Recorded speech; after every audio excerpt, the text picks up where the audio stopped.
ನನಗೇನು ಗೊತ್ತಿಲ್ಲ. ನೀವು ನನಗೆ ಗೊತ್ತಿದೆ ಅಂತ ಅನ್ಕೊಂಡ್ಬಿಟ್ಟಿದ್ದೀರ ಅಷ್ಟೇ. ನನಗೇನು ಗೊತ್ತಿಲ್ಲ. ಯಾವ ಜವಾಬ್ದಾರಿ ನಾವು ಇಲ್ಲಿಯವರೆಗೆ ನಮ್ಮ ಪಕ್ಷ ಯಾವುದೇ ಜವಾಬ್ದಾರಿಯನ್ನು ಕೊಟ್ಟಾಗಲೂ ಕೂಡ ಅದನ್ನು ಯಶಸ್ವಿಯಾಗಿ ಮಾಡ್ಕೊಂಡು ಬಂದಿದ್ದೇನೆ. ನಾನು 1987ರಲ್ಲಿ ಪಕ್ಷಕ್ಕೆ ಸೇರಿದಂತು. ನಾನು ಹೊರದೇಶದಿಂದ ಬಂದ ಮೇಲೆ ಪಕ್ಷಕ್ಕೆ 87ರಲ್ಲಿ ದಾಖಲಾಗಿದ್ದೆ. ಅಲ್ಲಿಂದ ಇಲ್ಲಿಯವರೆಗೂ ಕೂಡ ನಮ್ಮ ಪಕ್ಷದಲ್ಲಿ ಯಾವುದೇ ಜವಾಬ್ದಾರಿಯನ್ನು ಕೊಟ್ಟಾಗಲೂ ಮಾಡ್ಕೊಂಡು ಬಂದಿದ್ದೇನೆ. ಅದಕ್ಕೆ ವ್ಯತಿರಿಕ್ತವಾಗಿ ಯಾವುದನ್ನು ಮಾಡಿದೆ. ನಿರ್ಮಲಾ ಸೀತಾರಾಮನ್ ಅವರು ಪೆಟ್ರೋಲನ್ನು GST ವ್ಯಾಪ್ತಿಗೆ ತರಬೇಕು ಅನ್ನೋದು, ಅದಕ್ಕೆ ರಾಜ್ಯಗಳು ಸಹಮತ ಕೊಡಬೇಕು ಅನ್ನೋದು. ನಮ್ಮ ರಾಜ್ಯದ ಸಹಮತ ಇದೆಯಾ? ಅಲ್ಲ, ಇದು ರಾಜ್ಯದಲ್ಲಿ ಈ GST ಗೊಂದಲ ಏನಿದೆ ಅದನ್ನು ಬಗೆಹರಿಸುವ ದೃಷ್ಟಿಯಿಂದ ಏನು ಕ್ರಮ ತಗೋಬೇಕು ಸರ್ಕಾರ, ರಾಜ್ಯ ಸರ್ಕಾರ ಅದನ್ನು ತಗೊಳ್ತೇವೆ. ಒಂದು ವೇಳೆ ಅದು ನಮ್ಗೆ ಅನುಕೂಲ ಆಗ್ತಾ ಇದೆ ಅಂತ ಅನ್ನೋದಾದರೆ ತಗೊಳ್ತಾರೆ. ಅದನ್ನು ಎಕ್ಸಾಮಿನ್ ಮಾಡಬೇಕಲ್ಲ, ಅದನ್ನು ಎಕ್ಸಾಮಿನ್ ಮಾಡಬೇಕು. ನಮ್ಮಲ್ಲಿ ಈಗ ಫೆಬ್ರವರಿ ಮಾರ್ಚಲ್ಲಿ ನಮ್ಮ ಬಜೆಟ್ ಬರುತ್ತೆ. ಅದನ್ನು ಲೆಕ್ಕಾಚಾರ ಮಾಡಿಕೊಂಡು ಆ ನಂತರ ತೀರ್ಮಾನ ಮಾಡಬೇಕಾಗುತ್ತೆ.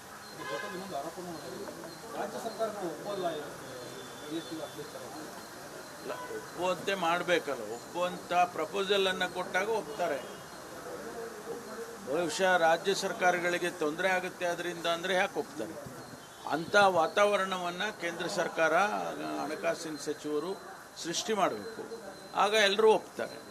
ಹೊಸ ವರ್ಷಾಚರಣೆ ಆರಂಭದಲ್ಲಿ ಬಿಜೆಪಿ ಪ್ರತಿಭಟನೆ ಮುಂದಾಗಿದೆ. ಕಲಬುರಗಿಯಲ್ಲಿ ಜನವರಿ 4 ದೊಡ್ಡ ಮಟ್ಟದ ಪ್ರತಿಭಟನೆ ಯಾವುದಕ್ಕೆ ಕೊಟ್ಟಿದ್ದಾರೆ? ರಾಜೀನಾಮೆ ತಗೊಂಡಿಲ್ಲ ಅಂದರೆ ನೋಡಿ, ನಿನ್ನೇನೂ ಕೂಡ ನಾನು ಸ್ಪಷ್ಟಪಡಿಸಿದ್ದೇನೆ. ಪ್ರಿಯಾಂಕಾ ಖರ್ಗೆ ಅವರೇ ಸ್ಪಷ್ಟಪಡಿಸಿದ್ದಾರೆ. ಇದರಲ್ಲಿ ನನ್ನ ಪಾತ್ರ ಯಾವುದೂ ಇಲ್ಲ ಅಂತ ಹೇಳಿದ್ದಾರೆ. ಈಗ ನಾವು ಕೂಡ ಅದನ್ನು ಈಗ ಏನು CODಗೆ ಆದೇಶ ಮಾಡಿದ್ದೇವೆ. ತನಿಖೆಯಲ್ಲಿ ಏನು ಬರುತ್ತೆ ಅದನ್ನು ನೋಡೋಣ. ಪ್ರಿಯಾಂಕಾ ಖರ್ಗೆ ಅವ್ರ ಪಾತ್ರ ಇಲ್ಲ ಅಂತ ಮೇಲ್ನೋಟಕ್ಕೆ ಬಂದಿದೆ ಅಂತ ಹೇಳಿ ನಮ್ಮ ಇಲಾಖೆಯವರು ಕೂಡ ಹೇಳ್ತಾ ಇದ್ದಾರೆ. ಹಾಗಾಗಿ ತನಿಖೆ ವರದಿ ಬಂದ ಮೇಲೆ ಗೊತ್ತಾಗುತ್ತೆ.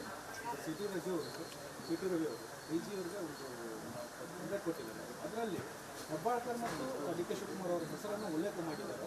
ಅವರು ಈ ಒಂದು ಪ್ರಭಾವ ಬೀರಿದ್ದಾರೆ ಪ್ರಕರಣದಲ್ಲಿ ಮತ್ತು ಇನ್ಸ್ಟ್ರಕ್ಷನ್ ಕೊಟ್ಟಿದ್ದಾರೆ ಪೊಲೀಸ್ ಇಲಾಖೆ ಸೂಚನೆ ಮೇರೆಗೆ ಅನ್ನುವಂಥ ಗಂಭೀರವಾದಂಥ ಆರೋಪವನ್ನು ಮಾಡಿದ್ದಾರೆ. DG ಅವರು ಉತ್ತರ ಕೊಡ್ತಾರೆ. ಅದಕ್ಕೆ ನಾನು ಉತ್ತರ ಕೊಡೋದಿಲ್ಲ. ನನಗೆ ಕೊಟ್ಟಿದ್ರೆ ನಾನು ಉತ್ತರ ಕೊಡ್ತಿದ್ದೆ. ನೋಡಿ, DG ಅವರಿಗೆ ಪತ್ರ ಬರೆದಿದ್ದಾರೆ, DG ಉತ್ತರ ಕೊಡ್ತಾರೆ. ಅದಕ್ಕೆ ಪೊಲೀಸ್ನವರು ಅವತ್ತು ತಮ್ಮ ಡೈರೆಕ್ಷನ್ ಮೇಲೆ ಆ ರೀತಿ ನಡ್ಕೊಂಡ್ರೆ ಸರ್, ಅಥವಾ ತಮ್ಮ ಗಮನಕ್ಕೆ ತಂದಿದ್ರೆ ಸರ್ ಘಟನೆ? ಎಲ್ಲವೂ ಕೂಡ ಗೃಹ ಸಚಿವರು, ಮುಖ್ಯಮಂತ್ರಿಗಳು ಏನು ಆದೇಶ ಮಾಡ್ತಾರೆ ಪೊಲೀಸ್ ಇಲಾಖೆಯಲ್ಲಿ ಅದನ್ನು ಪಾಲಿಸ್ತಾರೆ. ಬೇರೆ ಬೇರೆಯವರು ಹೇಳುವಾಗ ಅದನ್ನು ಅವರು ಅಷ್ಟೊಂದು ಪಾಲಿಸೋದಕ್ಕೆ ಸಾಧ್ಯ ಇರೋದಿಲ್ಲ. ಅವರು ಆಪಾದನೆ ಮಾಡಿದ್ದಾರೆ, ಅದನ್ನು DG ಅವರು ಅದಕ್ಕೆ ಸರಿಯಾದ ಉತ್ತರ ಕೊಡ್ತಾರೆ. ಈಗ CID ಮಹಾಜರ್ ಮಾಡಬೇಕು ಅಂತ ಯಾವ ರೀತಿ ಮಹಾಜರ್ ಅಂತ ಅವರು ಮತ್ತೆ ಕೇಳಿದ್ದಾರೆ. CID ಅಲ್ಲಿ ಘಟನೆ ಮರುಸೃಷ್ಟಿ ಮಾಡ್ತಾರೆ ಸದನದಲ್ಲಿ. ಖಾಲಿ ಸದನದ ಮಹಾಜರ್ ಮಾಡ್ತಾರೆ ಅನ್ನೋ ಗೊಂದಲ. ಅದು ಅವ್ರ ತೀರ್ಮಾನ. CIDನವರಿಗೆ ನಾವೀಗ ಹ್ಯಾಂಡ್ ಓವರ್ ಮಾಡಿದ್ದೀವಿ ಕೇಸಸನ್ನು. ನೀವು ಎನ್ಕ್ವೈರಿ ಮಾಡಿ ರಿಪೋರ್ಟ್ ಕೊಡಿ ಅಂತೇಳಿ. ಅವರು ಯಾವ ರೀತಿ ಯಾವ ಮೆಥಡಾಲಜಿ ಉಪಯೋಗಿಸ್ಬೇಕು ಅದು ಅವ್ರಿಗೆ ಬಿಟ್ಟಿದೆ. ಅಲ್ಲ, ಅವ್ರು ನೋಡೋಣ.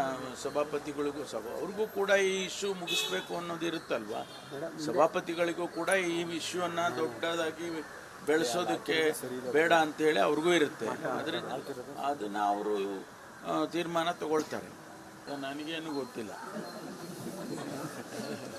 ನೀವು ನನಗೆ ಗೊತ್ತಿದೆ ಅಂತ ಅನ್ಕೊಂಡ್ಬಿಟ್ಟಿದ್ದೀರ ಅಷ್ಟೇ. ನನಗೇನು ಗೊತ್ತಿಲ್ಲ. ಯಾವ ಜವಾಬ್ದಾರಿ ನಾವು ಇಲ್ಲಿಯವರೆಗೆ ನಮ್ಮ ಪಕ್ಷ ಯಾವುದೇ ಜವಾಬ್ದಾರಿಯನ್ನು ಕೊಟ್ಟಾಗಲೂ ಕೂಡ ಅದನ್ನು ಯಶಸ್ವಿಯಾಗಿ ಮಾಡ್ಕೊಂಡು ಬಂದಿದ್ದೇನೆ. ನಾನು 1987ರಲ್ಲಿ ಪಕ್ಷಕ್ಕೆ ಸೇರಿದಂತು. ನಾನು ಹೊರದೇಶದಿಂದ ಬಂದ ಮೇಲೆ ಪಕ್ಷಕ್ಕೆ 87ರಲ್ಲಿ ದಾಖಲಾಗಿದ್ದೆ.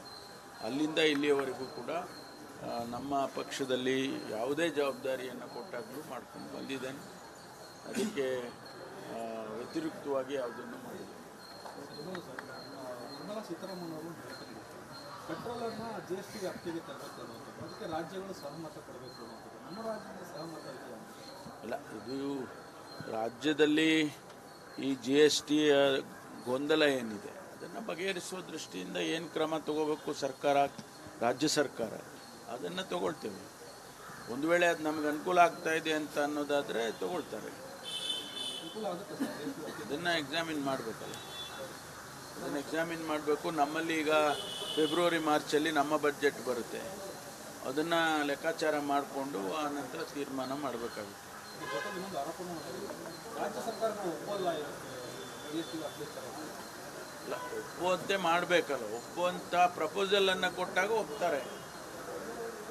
ಬಹುಶಃ ರಾಜ್ಯ ಸರ್ಕಾರಗಳಿಗೆ ತೊಂದರೆ ಆಗುತ್ತೆ ಅದರಿಂದ ಅಂದರೆ ಯಾಕೆ ಒಪ್ತಾರೆ? ಅಂಥ ವಾತಾವರಣವನ್ನು ಕೇಂದ್ರ ಸರ್ಕಾರ, ಹಣಕಾಸಿನ ಸಚಿವರು ಸೃಷ್ಟಿ ಮಾಡಬೇಕು, ಆಗ ಎಲ್ಲರೂ ಒಪ್ತಾರೆ. ಹೊಸ ವರ್ಷಾಚರಣೆ ಆರಂಭದಲ್ಲಿ ಬಿಜೆಪಿ ಪ್ರತಿಭಟನೆ ಮುಂದಾಗಿದೆ ಸರ್. ಕಲಬುರಗಿಯಲ್ಲಿ ಜನವರಿ 4 ತಾರೀಕು ದೊಡ್ಡ ಮಟ್ಟದ ಪ್ರತಿಭಟನೆ ಇದೆ ಸರ್. ಯಾವುದಕ್ಕೆ? ಪ್ರಿಯಾಂಕ್ ಖರ್ಗೆ ಅವರ ವಿಚಾರಕ್ಕೆ ಅವರು ಕೊಟ್ಟಿದ್ದಾರೆ, ರಾಜೀನಾಮೆ ತಗೊಂಡಿಲ್ಲ ಅಂದರೆ. ನೋಡಿ, ನಿನ್ನೇನೂ ಕೂಡ ನಾನು ಸ್ಪಷ್ಟಪಡಿಸಿದ್ದೇನೆ. ಪ್ರಿಯಾಂಕ ಖರ್ಗೆ ಅವರೇ ಸ್ಪಷ್ಟಪಡಿಸಿದ್ದಾರೆ, ಇದರಲ್ಲಿ ನನ್ನ ಪಾತ್ರ ಯಾವುದೂ ಇಲ್ಲ ಅಂತ ಹೇಳಿದ್ದಾರೆ. ಈಗ ನಾವು ಕೂಡ ಅದನ್ನು ಈಗ ಏನು CODಗೆ ಆದೇಶ ಮಾಡಿದ್ದೇವೆ. ತನಿಖೆಯಲ್ಲಿ ಏನು ಬರುತ್ತೆ ಅದನ್ನು ನೋಡೋಣ. ಪ್ರಿಯಾಂಕ ಖರ್ಗೆ ಅವ್ರ ಪಾತ್ರ ಇಲ್ಲ ಅಂತ ಮೇಲ್ನೋಟಕ್ಕೆ ಬಂದಿದೆ ಅಂತ ಹೇಳಿ ನಮ್ಮ ಇಲಾಖೆಯವರು ಕೂಡ ಹೇಳ್ತಾ ಇದ್ದಾರೆ. ಹಾಗಾಗಿ ತನಿಖೆ ವರದಿ ಬಂದ ಮೇಲೆ ಗೊತ್ತಾಗುತ್ತೆ. ಸಿಟಿ ರವಿ ಅವರು DG ಅವರಿಗೆ ಒಂದು ಪತ್ರ ಕೊಟ್ಟಿದ್ದಾರೆ. ಅದರಲ್ಲಿ ಹೆಬ್ಬಾಳ್ಕರ್ ಮತ್ತು DK ಶಿವಕುಮಾರ್ ಅವರ ಹೆಸರನ್ನು ಉಲ್ಲೇಖ ಮಾಡಿದ್ದಾರೆ. ಅವರು ಈ ಒಂದು ಪ್ರಭಾವ ಬೀರಿದ್ದಾರೆ ಪ್ರಕರಣದಲ್ಲಿ ಮತ್ತು ಇನ್ಸ್ಟ್ರಕ್ಷನ್ ಕೊಟ್ಟಿದ್ದಾರೆ ಪೊಲೀಸ್ ಇಲಾಖೆಗೆ ಸೂಚನೆ ಮೇರೆಗೆ ಅನ್ನುವಂಥ ಗಂಭೀರವಾದಂಥ ಆರೋಪವನ್ನು ಮಾಡಿದ್ದಾರೆ. DG ಅವರು ಉತ್ತರ ಕೊಡ್ತಾರೆ. ಅದಕ್ಕೆ ನಾನು ಉತ್ತರ ಕೊಡೋದಿಲ್ಲ. ನನಗೆ ಕೊಟ್ಟಿದ್ರೆ ನಾನು ಉತ್ತರ ಕೊಡ್ತಿದ್ದೆ. ನೋಡಿ, DG ಅವರಿಗೆ ಪತ್ರ ಬರೆದಿದ್ದಾರೆ, DG ಉತ್ತರ ಕೊಡ್ತಾರೆ. ಅದಕ್ಕೆ ಪೊಲೀಸ್ನವರು ಅವತ್ತು ತಮ್ಮ ಡೈರೆಕ್ಷನ್ ಮೇಲೆ ಆ ರೀತಿ ನಡ್ಕೊಂಡ್ರೆ ಸರ್, ಅಥವಾ ತಮ್ಮ ಗಮನಕ್ಕೆ ತಂದಿದ್ರೆ ಸರ್ ಘಟನೆ? ಎಲ್ಲವೂ ಕೂಡ ಗೃಹ ಸಚಿವರು, ಮುಖ್ಯಮಂತ್ರಿಗಳು ಏನು ಆದೇಶ ಮಾಡ್ತಾರೆ ಪೊಲೀಸ್ ಇಲಾಖೆಯಲ್ಲಿ ಅದನ್ನು ಪಾಲಿಸ್ತಾರೆ. ಬೇರೆ ಬೇರೆಯವರು ಹೇಳುವಾಗ ಅದನ್ನು ಅವರು ಅಷ್ಟೊಂದು ಪಾಲಿಸೋದಕ್ಕೆ ಸಾಧ್ಯ ಇರೋದಿಲ್ಲ. ಅವರು ಆಪಾದನೆ ಮಾಡಿದ್ದಾರೆ, ಅದನ್ನು DG ಅವರು ಅದಕ್ಕೆ ಸರಿಯಾದ ಉತ್ತರ ಕೊಡ್ತಾರೆ. ಈಗ CID ಮಹಾಜರ್ ಮಾಡಬೇಕು ಅಂತ ಯಾವ ರೀತಿ ಮಹಾಜರ್ ಅಂತ ಅವರು ಮತ್ತೆ ಕೇಳಿದ್ದಾರೆ CID. ಅಲ್ಲಿ ಘಟನೆ ಮರುಸೃಷ್ಟಿ ಮಾಡ್ತಾರೆ ಸದನದಲ್ಲಿ, ಖಾಲಿ ಸದನದ ಮಹಾಜರ್ ಮಾಡ್ತಾರೆ ಅನ್ನೋ ಗೊಂದಲ. ಅದು ಅವ್ರ ತೀರ್ಮಾನ, ಅದು ಅವ್ರ ತೀರ್ಮಾನ. CIDನವರಿಗೆ ನಾವೀಗ ಹ್ಯಾಂಡ್ ಓವರ್ ಮಾಡಿದ್ದೀವಿ ಕೇಸಸನ್ನು. ನೀವು ಎನ್ಕ್ವೈರಿ ಮಾಡಿ ರಿಪೋರ್ಟ್ ಕೊಡಿ ಅಂತೇಳಿ. ಅವರು ಯಾವ ರೀತಿ ಯಾವ ಮೆಥಡಾಲಜಿ ಉಪಯೋಗಿಸ್ಬೇಕು ಅದು ಅವ್ರಿಗೆ ಬಿಟ್ಟಿದೆ. ಅಲ್ಲ, ಅವ್ರು ನೋಡೋಣ, ಸಭಾಪತಿಗಳಿಗೂ ಅವ್ರಿಗೂ ಕೂಡ ಈ ಇಶ್ಯೂ ಮುಗಿಸ್ಬೇಕು ಅನ್ನೋದು ಇರುತ್ತಲ್ವಾ. ಸಭಾಪತಿಗಳಿಗೂ ಕೂಡ ಈ ಇಶ್ಯೂವನ್ನು ದೊಡ್ಡದಾಗಿ ಬೆಳೆಸೋದಕ್ಕೆ ಬೇಡ ಅಂತೇಳಿ ಅವ್ರಿಗೂ ಇರುತ್ತೆ. ಅದರಿಂದ ಅದನ್ನು ಅವರು ತೀರ್ಮಾನ ತಗೊಳ್ತಾರೆ.